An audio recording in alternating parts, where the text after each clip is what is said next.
Hello friends, नमस्कार। नीटपुर updates में आपका स्वागत है। मैं फिर से एनसीईआरटी सार संग्रह का सीरीज भाग 3 लाया हूं। भाग 1 और भाग 2 मैं करा चुका हूं। अगर आप सभी नहीं देखें तो जाकर देख सकते हैं। एनसीईआरटी सार संग्रह है। यह 1 लाइनर क्वेश्चन है। यह काफ़ी इंपॉर्टेंट क्वेश्चन है और 68 बीपीएससी 69 बीपीएससी के लिए भी काफ़ी इंपॉर्टेंट है। और भी जितने भी कंपटीशन की तैयारी कर रहे हैं वो सभी के लिए है। रेलवे एसएससी सभी के लिए भी है। लेकिन 68 बीपीएससी की अगर तैयारी कर रहे हैं तो मैं इसमें इम्पोर्टेंट टॉपिक मैं बता दूंगा कि कौन कौन से इसमें इम्पोर्टेंट टॉपिक पढ़ना है। और इम्पोर्टेंट टॉपिक मैं ये भी बता दिया हूँ कि 81 टॉपिक मैं बता दिया हूँ 68 बीपीएससी के लिए कौन से टॉपिक तैयार करके जाइए। और काफ़ी कंपटीशन अब हाई हो गया है क्योंकि आप सभी को पता है 68 बीपीएससी का कट ऑफ जनरल कैटेगरी के 113 चला गया है। और कैटेगरी वाइज आप सभी को देख लीजिएगा क्योंकि काफ़ी इस बार कट ऑफ बूस्ट कर गया है और उसी की रणनीति के देखते हुए अच्छे से प्रिपरेशन करना है और 1 लाइनर पर भी ध्यान देना है और काफ़ी डीप पढ़ना है। ठीक है, चलिए स्टार्ट करते हैं एनसीईआरटी सार संग्रह भाग 3। ठीक है, चलिए नंबर 1 क्वेश्चन में आइए। आज हम स्टार्ट करते हैं आधुनिक भारत का भाग 3 स्टार्ट करते हैं। और आधुनिक भारत में कौन से इम्पोर्टेंट टॉपिक हैं? ब्रिटिश शासन का भारतीय अर्थव्यवस्था पर प्रभाव। यह 68 बीपीएससी के लिए इम्पोर्टेंट है और 69 बीपीएससी के लिए भी। ठीक है, यह टॉपिक जो है 68 और 69 बीपीएससी के लिए है। चलिए नेक्स्ट क्वेश्चन आइए आप। धन का निष्कासन के सिद्धांत डेन ऑफ वेल्थ का प्रतिपादन किसने किया था? दादा भाई नौरोजी के द्वारा किया गया था। वर्ष 1892 ईस्वी में लिबरल पार्टी के टिकट पर ब्रिटिश हाउस ऑफ कॉमन्स के चुने जाने वाले पहले भारतीय कौन थे? दादा भाई नौरोजी थे। यह काफ़ी इंपॉर्टेंट सब क्वेश्चन मैं बता रहा हूँ। यह 68 69 बीपीएससी के लिए खासकर आपके लिए देख लीजिएगा। और अभी तो कंपटीशन एग्जाम में काम देंगे ही, लेकिन यह सेलेक्टेड 68 बीपीएससी के लिए 69 बीपीएससी के लिए है। ठीक है, नेक्स्ट क्वेश्चन है party and the un British rule in India नामक पुस्तक किसने लिखा है? दादा भाई नौरोजी के द्वारा लिखा गया है। नेक्स्ट क्वेश्चन आपका, यह विचार किसने दिया था कि भारत में ब्रिटिश आर्थिक नीति घिनौनी है? कार्ल मार्क्स के द्वारा दिया गया था। औपनिवेशिक अर्थव्यवस्था की श्रेष्ठतम पुस्तक इंडिया टुडे के लेखक कौन है? रजनी पामदत्त है। वर्ष 1907 में टिस्को की स्थापना किसके द्वारा किया गया था?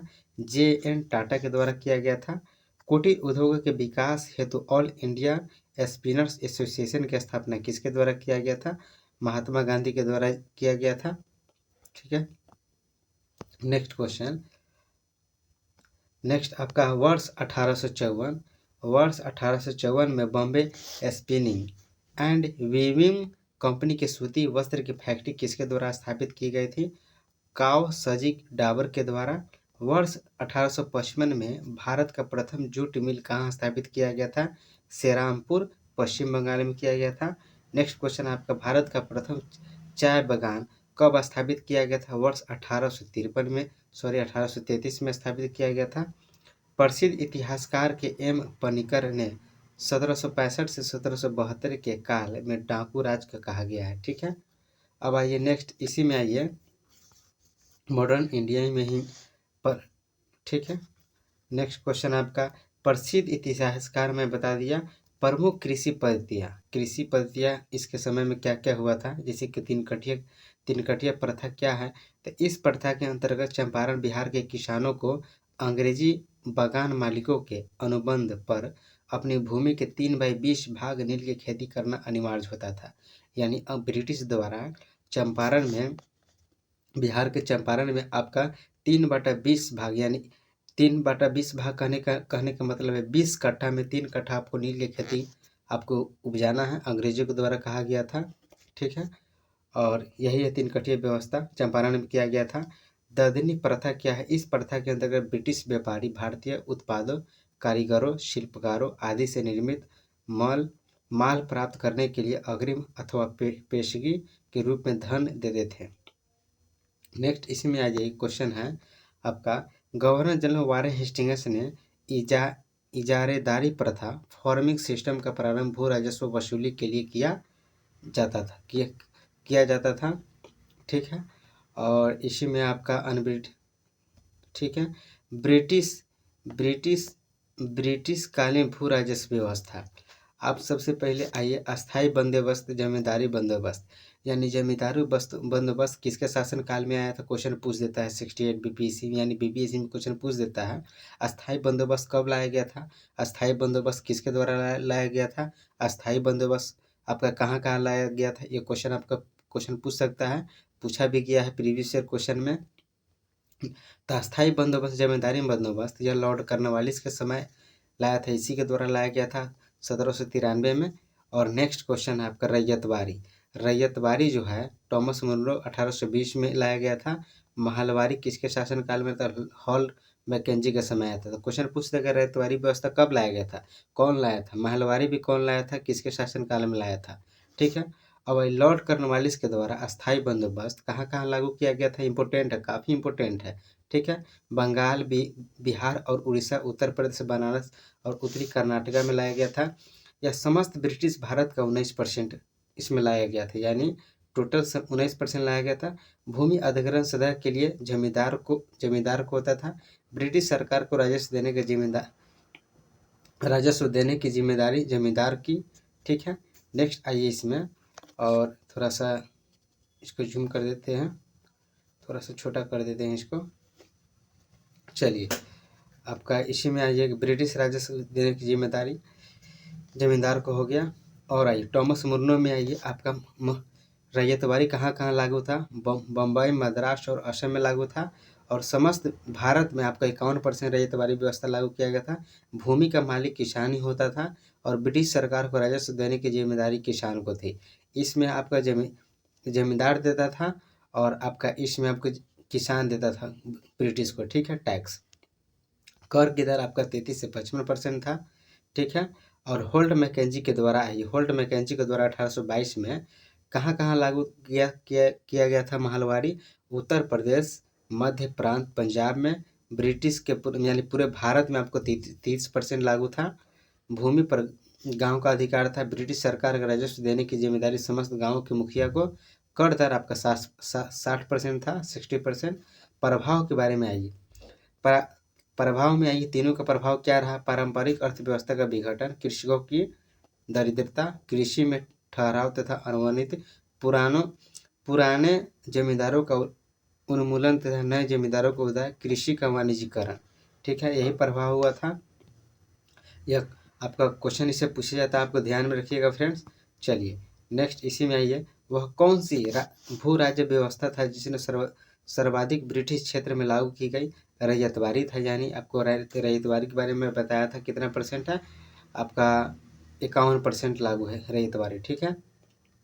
नेक्स्ट क्वेश्चन है, अस्थाई बंदोबस्त का सिद्धांत किससे संबंधित है, भू राजस्व के निर्धारण से संबंधित है। या मैंने क्वेश्चन भाई बता दिया, अस्थाई बंदोबस्त के बारे में पूछ सकता, किसने लाया था, कब लाया था, कहाँ कहाँ लागू था। ठीक है। भारत में रेलवे का जनक किसे कहा जाता है, लॉर्ड डलहौजी को भारत में रेलवे का जनक माना जाता है। डलहौजी के प्रयत्नों के कारण महाराष्ट्र में सन 1853 में मुंबई से थाने तक प्रथम रेल चलाई गई थी। आपका लगभग 34 किलोमीटर चला था। चलिए, आपका हो गया, यह आपका हो गया ब्रिटिश शासन का भारतीय अर्थव्यवस्था का प्रभाव हो गया। अब नेक्स्ट टॉपिक है, यह काफ़ी इंपॉर्टेंट टॉपिक है, 1857 की क्रांति। VVI टॉपिक है, इसे मैं पिछले वाला भी मैं बता हूँ, ये भी VVI टॉपिक है। ठीक है। ब्रिटिश शासन के भारतीय अर्थव्यवस्था, ये भी VVI है और ये भी VVI है। सन 1857 की क्रांति, ये काफ़ी इससे क्वेश्चन पूछे जाते हैं BPSC में। ठीक है। चलिए, 68 BPSC में, 69 BPSC में क्वेश्चन पूछे जाएंगे, यह सेलेक्टिव टॉपिक है। ठीक है। क्वेश्चन आइए, 1857 की क्रांति में सर्वप्रथम कहाँ प्रारंभ हुई, मेरठ से। कब हुआ था, 10 मई 1857 को हुआ था। 34वीं रेजिमेंट की सिपाही मंगल पांडे, थोड़ा जूम कर दे रहा हूँ इसको, थोड़ा सा आप सभी को आसानी होगा देखने में। ठीक है। चलिए, 1857 की क्रांति का सर्वप्रथम कहाँ से प्रारंभ, मेरठ से हुई, 10 मई 1857 को। 34वीं रेजिमेंट के सिपाही मंगल पांडे ने किस स्थान पर विद्रोह किया था, बैरकपुर, पश्चिम बंगाल में पड़ता है, बैरकपुर से विद्रोह किया था। वर्ष 1857 के स्वाधीनता संग्राम के प्रतीक क्या थे?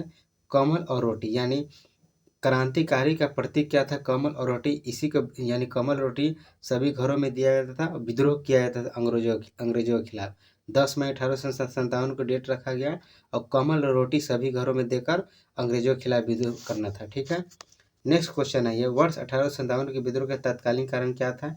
एनफील्ड राइफल में चर्बी वाले कारतूसों का प्रयोग, यानी इसका कारण यह था कि जो अंग्रेजों के द्वारा राइफल था उसमें गाय और सूअर का मांस लगा हुआ था, चर्बी का, इसलिए यह सैनिकों के द्वारा विद्रोह किया गया था। यानी हिंदू कहता था कि मैं गाय का मांस लगा हुआ है इस कारतूस में, तो हिंदू वाला विरोध कर दिया। और सूअर गाय और चर्बी यानी गाय और सूअर का लगा हुआ था, तो मुसलमान को तो शुगर प्यारा होता है, तो मुसलमान के द्वारा कहा गया था कि इसमें हमारा जो धर्म है, धर्म के खिलाफ है। इसी के लिए गाय और चर्बी यानी गाय और सूअर का जो चर्बी का जो मिला हुआ था, इसी के कारण उसमें विद्रोह कर दिया गया, हिंदू और मुसलमानों के द्वारा यानी धर्म के खिलाफ था। नेक्स्ट क्वेश्चन आइए, अंग्रेजों की शोषणकारी आर्थिक, राजनीतिक, धार्मिक और प्रशासनिक नीतियों के प्रभाव ने 1857 के विद्रोह का जन्म दिया। ठीक है, नेक्स्ट 1857 की क्रांति में ही आइए। 1857 की क्रांति के विद्रोह के समय भारत का गवर्नर जनरल कौन था? लॉर्ड कैनिंग था। 1857 के विद्रोह के समय ब्रिटिश प्रधानमंत्री कौन था? पामस्टन था। नेक्स्ट क्वेश्चन, 1857 के स्वतंत्रता संग्राम से संबंधित पहली घटना कौन सी थी? सैनिकों का दिल्ली के लाल किले पर पहुंचना। नेक्स्ट क्वेश्चन, 1857 के विद्रोह में भाग लेने वाले सर्वाधिक सैनिक कहाँ के थे? अवध से सर्वाधिक सैनिक भाग लिए थे। ये आपका, इसको मैं बताऊंगा, पहले इसको देख लेते हैं क्वेश्चन। नेक्स्ट क्वेश्चन है, 1857 में किसने इलाहाबाद को आपातकालीन मुख्यालय बनाया था? लॉर्ड कैनिंग के द्वारा बनाया गया था। केंद्रीय संगठन की कमी तथा सुनियोजित रणनीति के अभाव में 1857 का विद्रोह असफल रहा। नेक्स्ट क्वेश्चन, लखनऊ में 1857 की क्रांति का नेतृत्व किस महिला ने किया था? बेगम हजरत महल के द्वारा किया गया था। वर्ष 1857 ईस्वी के स्वाधीनता संग्राम में प्रमुख भूमिका निभाने वाली रानी लक्ष्मीबाई कहाँ की थी? वाराणसी के था। कहाँ हुआ था? रानी लक्ष्मीबाई का अंतिम युद्ध किसने पराजित किया था? कैप्टन ह्यूरोज के द्वारा किया गया था। नेक्स्ट क्वेश्चन आपका, असम में 1857 की क्रांति का नेता कौन था? दीवान मनीराम दत्त था। नेक्स्ट क्वेश्चन आपका, फैजाबाद से विद्रोह कर रहे हैं किस क्रांतिकारी को पकड़ने के लिए 50,000 रुपये का इनाम रखा था? मौलवी हमदुल्लाह को रखा गया था। सब एकदम सेलेक्टेड है क्वेश्चन इससे आएंगे।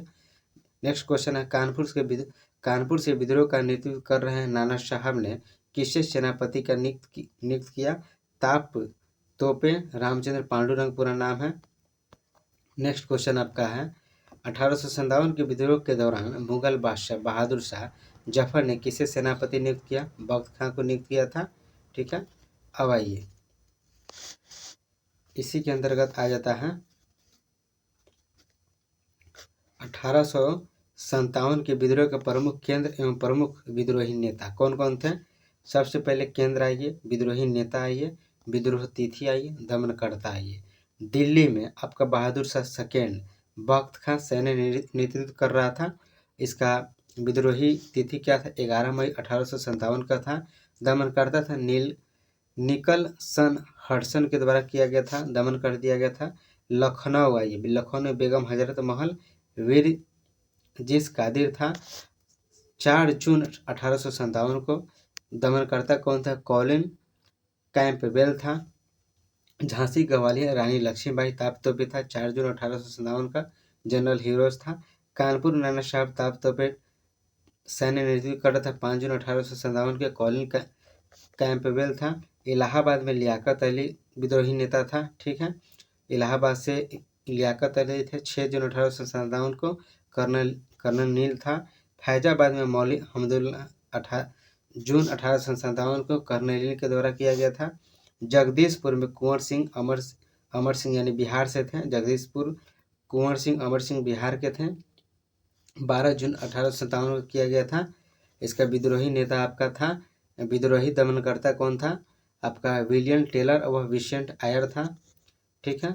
नेक्स्ट आपका बरेली, खान बहादुर खां के द्वारा किया गया था, विद्रोही नेता था। ठीक है, अंग्रेजों के खिलाफ लड़ता था। आपका जून 1857 में विंसेंट आयर दमन करता था। फतेहपुर से अजमुल्ला ने लड़ा था और 1857 में जनरल रेनॉल्ड ने इसे दमन किया था। 1857 के विद्रोह के समय मुगल शासक बादशाह जफर थे। इन्हें इस विद्रोह का अखिल भारतीय नेता माना गया था। चलिए, इसी में 1857 के कनाते में ही क्वेश्चन है। चलिए,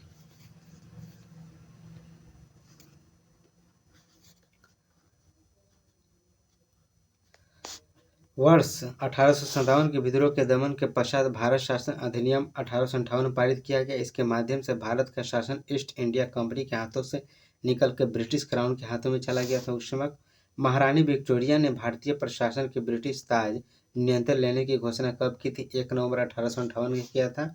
वर्ष 1857 के विद्रोह के दमन के पश्चात भारतीय सेना का पुनर्गठन किस आयोग के गठन किया गया? पील आयोग के द्वारा किया गया था। वर्ष 1858 में भारत शासन अधिनियम द्वारा किसे भारत का प्रथम वायसराय नियुक्त किया गया था? लॉर्ड कैनिंग के द्वारा लॉर्ड कैनिंग को नियुक्त किया गया था। नेक्स्ट क्वेश्चन 1857 विद्रोह में कौन सा शायर अंग्रेजों का आलोचक था? मिर्जा गालिब था। नेक्स्ट क्वेश्चन है, भारत के शिक्षित मध्यम वर्ग जमींदारों 1857 के विद्रोह में तटस्थता बनाए रखा था। नेक्स्ट क्वेश्चन आपका आ जाएगा 1857 के विद्रोह के कारणों पर भारतीय भाषा लिखने वाला प्रथम भारतीय कौन था? सर सैयद अहमद खां था। नेक्स्ट क्वेश्चन आपका 1857 के विद्रोह में बिहार का नेतृत्व जगदीशपुर से जमींदार वीर कुंवर सिंह द्वारा किया गया था। नेक्स्ट क्वेश्चन आपका 1857 के स्वतंत्रता संग्राम में किस राजवंश ने अंग्रेजों की सर्वाधिक सहायता की? ग्वालियर सिंधिया के द्वारा किया गया था। ठीक है, और आइए यहाँ पे किसने 1857 के विद्रोह को स्वतंत्रता की पहली लड़ाई कहा था? वीडी सावरकर के द्वारा कहा गया था। 1857 के विद्रोह को एक षड्यंत्र की संज्ञा किसने दी? सर जेम्स आउट्रम एवं डब्ल्यू टेलर के द्वारा दिया गया था। तथाकथित कथित प्रथम राष्ट्रीय स्वतंत्रता संग्राम न प्रथम न राष्ट्रीय और न ही स्वतंत्रता संग्राम था। यह कथन किसका है? आरसी मजूमदार का था। भारतीय स्वाधीनता आंदोलन सरकारी इतिहासकार कौन थे? एस.एन. सेन थे। नेक्स्ट क्वेश्चन आपका आ जाइए, इसी में आइए 1857 विद्रोह पर आधारित प्रमुख मत क्या क्या था? इतिहासकार और मत दिया हुआ डॉक्टर एस.एन. सेन के द्वारा क्या कहा गया था? मत क्या था?